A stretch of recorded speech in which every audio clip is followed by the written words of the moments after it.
utumishi. Nikisema utumishi maana yake unatumiwa. Na tunaposema utumishi, naomba mtu usiweke picha kwenye mchungaji, walimu, injilisti, nini, hapana. Ndio. Ukisoma kwenye Isaya, hapo ndio tunapoanzia kwamba Mungu anaweza kumtumia kila mtu. Ndio.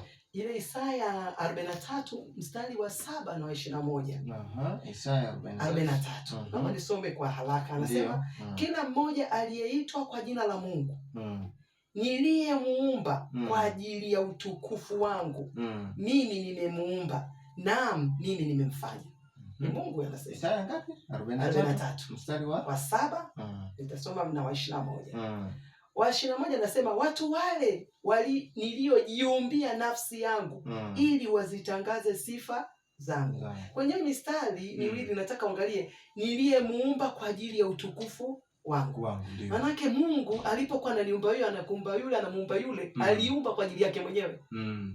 Kwa kama aliumba kwa ajili yake mwenyewe, amemuumba kwa ajili ya matumizi yake mwenyewe. Yeye mwenyewe ndio. Kwa mimi sikuumba kwa ajili ya matumizi yangu mimi. Okay. Na wewe ukuumba kwa ajili ya matumizi yako. Okay. Kwa umeumbwa kwa ajili ya matumizi ya Mungu. Na mstari wa 7 anasema alijiumbia kwa ajili ya nafsi yake. Kwa kila binadamu unayemwona duniani, Mungu alimuumba kwa ajili yake mwenyewe. Okay. Kwa ajili ya utukufu wake mwenyewe. Sasa tumeanzia hapo. Hakuna mtu mtangazaji aliyekuja duniani kutembea. Hakuna. Kila aliyekuja duniani kaja kufanya kitu. Maana yake nikisema kaja kufanya kitu cha Mungu, kaja kutumika na Mungu. Okay. Hakuna aliyekuja kutembea. Sasa shida inakuja tunapoteza uelekeo katikati. Ndio maana tunaona huyu hatumiki, huyu anatumika. Lakini Mungu alivyokusudia kila mtu atumike na yeye.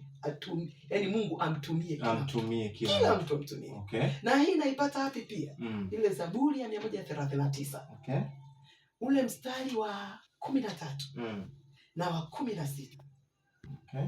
Ule wa 13 mtangazaji, Biblia inasema maana wewe ndiye uliyeniumba. Biblia Kiingereza pale niumba ametumia neno form, yani kuanzisha. Mungu ndiye aliyekuumba, Mungu ndiye aliyeniumba. Alafu akaniunga tumboni. Zaburi 39. 39 mstari wa 13 na 16. Wa 13 anasema maana wewe ndiye uliyeniumba. Ndio. Maana yake alianzisha. Asili yangu ni yeye mwenyewe. Ndio. Alafu anaendelea uliniunga. Yaani akaanza kuunganisha viungo tumboni kwa mama. Kwa mimi sio zao wala wewe wala mwanadamu sio zao la mama na baba. Mule tulipita tu kama kiwanda kuunganishwa sasa. Kuchakatwa kwamba kile ni kibebeo. Sasa nafsi ikae humu, roho ikae humu, mwili ukae humu, mkono ukae humu. Tulipitisha kwenye tumbo la mama. Kula alikuwa anaunga kama fundi nguo anavyokata kitambaa. Alafu anza kuunganisha ili bega ili mpaka nguo inatokea. Okay. Kwa hiyo tumboni mwa mama tulikuwa tunaunganishwa. Lakini asili tulikoumbiwa ni kwake mwenyewe. Okay. Na mstari wa 16 anasema kuna neno nimelipenda, anasema alipokuwa anatutengeneza macho yake alituona kabla tujaumbwa tumboni mwa mama zetu. Alafu akaandika mambo yetu yote kitabuni. Okay. Manake mambo yako yameandikwa. Mambo yangu yameandikwa. Kwa lugha rahisi ni kwamba mtangazaji, Mungu ndio alikuwa ananifikiria mimi, anakufikiria wewe. Kuna kitu ndani yake kiliingia kwamba muda fulani, wakati fulani, majira fulani, eneo fulani, kuna kitu nataka kifanyike. Hicho ndio kilitangulia ndani ya Mungu. Ndio. Na ni nani ataenda kufanya? Nikaumba mimi, ukaumba wewe, ukaumba msikilizaji, akaumba huyu. Kwa hiyo kila mtu amebebeshwa cha kwake ndio.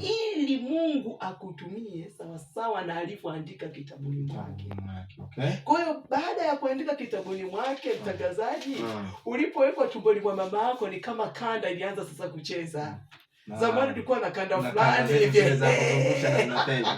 Unafundisha. Kwa ukitaka kawimbo fulani unataka ukarudi inabidi uchukue peni. Uzungushe. Watoto siku hizo hawezi kuelewa. Watoto wafumbie. Hawezi haelewi. Unazungusha. Kwa na Mungu alipotumba ni kama mfano ile kanda. Aliandika kila kitu chetu. Okay. Alipokupeleka tumboni kwa mama yako akabonyeza. Anza sasa kuplay kile ambacho nimekiandika. Okay. Na huplay unachokitaka. Yaani maisha yako huishi unayoyataka wewe. Unaishi anayoyataka Mungu mwenyewe. Kwa anakutumia kama anavyotaka yeye. Ndio maana nikasema mtangazaji, kila Mungu anaweza kumtumia kila mtu. Shida watu tunafikiri kwamba tu mpaka uwe na maisha fulani hivi matakatifu ndio anakutumia. Ila maisha matakatifu yanakusaidia ili umuelewe upate kutumika vizuri. Ni muhimu kuwa na maisha matakatifu. Sema ni kwamba lakini anaweza kumtumia mtu. Mtu yote. Ngoja nikwambie mfano. Kuna siku nilikuwa nasoma Biblia nikashangaa sana. Ndio. Mungu anajifunia Nebukadneza. Nebukadneza ambaye alikaa polini miaka 7. Ukisoma ile Yeremia 25 mstari wa 9, Yeremia 27 mstari wa 6, lakini naomba nisome ile Yeremia 27 mstari wa 6. Sikiza Mungu anachosema. Na sasa nimetia nchi hizi zote katika mkono wa Nebukadneza, mfalme wa Babeli, mtumishi wangu. Kama nilivyosema, ukishaitwa mtumishi maana yake unatumika kama yule anavyo kutumikisha. Kwa Mungu ndiye anayetutumikisha. Kwa tunaitwa watumishi tunaita mtumishi wa serikali. Maana yake unaitumikia serikali. Sasa na wewe ukimtumikia Mungu unaitwa mtumishi. Sio lazima uhubiri nini, lakini kuna kitu Mungu ameweka anataka ukifanye. Sasa hapa tulipo Nebukadneza anasema mtumishi wangu. Ukisoma Biblia mtangazaji Nebukadneza alikuwa anaabudu miungu. Tena alichonga mpaka lile lisanamu. Lakini anasema mtumishi wangu mzuri. Anajisifia. Sasa kwa nini aliitwa mtumishi wake? Kwa sababu Nebukadneza aliletwa kwa kusudi moja, awe bwana jela wa Israeli. Waliletwa kazi bwana jela. Kwa utumishi, yaani Mungu anamtumia ili awatandike Israeli kwa sababu amemwasi yeye. Kwa hiyo Israeli alipomwaza akasema lazima nitawauza. Ndio maana alipokuwa anatabiri Yeremia, alikuwa anaona Yeremia muongo, tabiri kwamba tutatekwa. Mungu anambia tabiri nitawapeleka Babeli. Na atakuja mtu mfalme atawachukua. Kwa anambia mtumishi wangu nimempa nchi zote, wanyama zote, atakayekataa kumtumikia nitampiga. Atakiona cha moto. Hata kama ni Israeli, ukikataa nitakupiga. Lakini lazima uwe chini ya naye. Kwa hiyo tunaposema Mungu anaweza kumtumikia, Mungu anaweza kumtumia mtu yeyote. Inategemea alichokubebesha. Alicho na ndio kama nilivyotoka ile Isaya, kila mtu amebebeshwa cha kwake. Na ile Zaburi niliyosoma, kila mtu ana cha kwake. Shida inayokuja mtangazaji, tunapoteza uelekeo njiani. Ni mfano mzuri tena Koreshi, mfalme wa Uajemi. Kuna mahali Mungu anasema Koreshi aliinua moyo wa Koreshi akajenga Yerusalemu. Akajenge. Koreshi alikuwa sio Mwisraeli. Na anasema Mungu anajivunia nimeinua moyo wa mtumishi wangu. Ndipo pale Isaya 45 inakuja ambao walokole tunaipenda sana. Nitavunja mapingo ya chuma ya shaba. Ule alikuwa ni mstari wa Koreshi ule. Kwa nini? Alikubali kutumika na Bwana. Kwa utakuhusu tu ule mstari kama utatumika kama Mungu anavyotaka utumike. Ule mstari utakuhusu.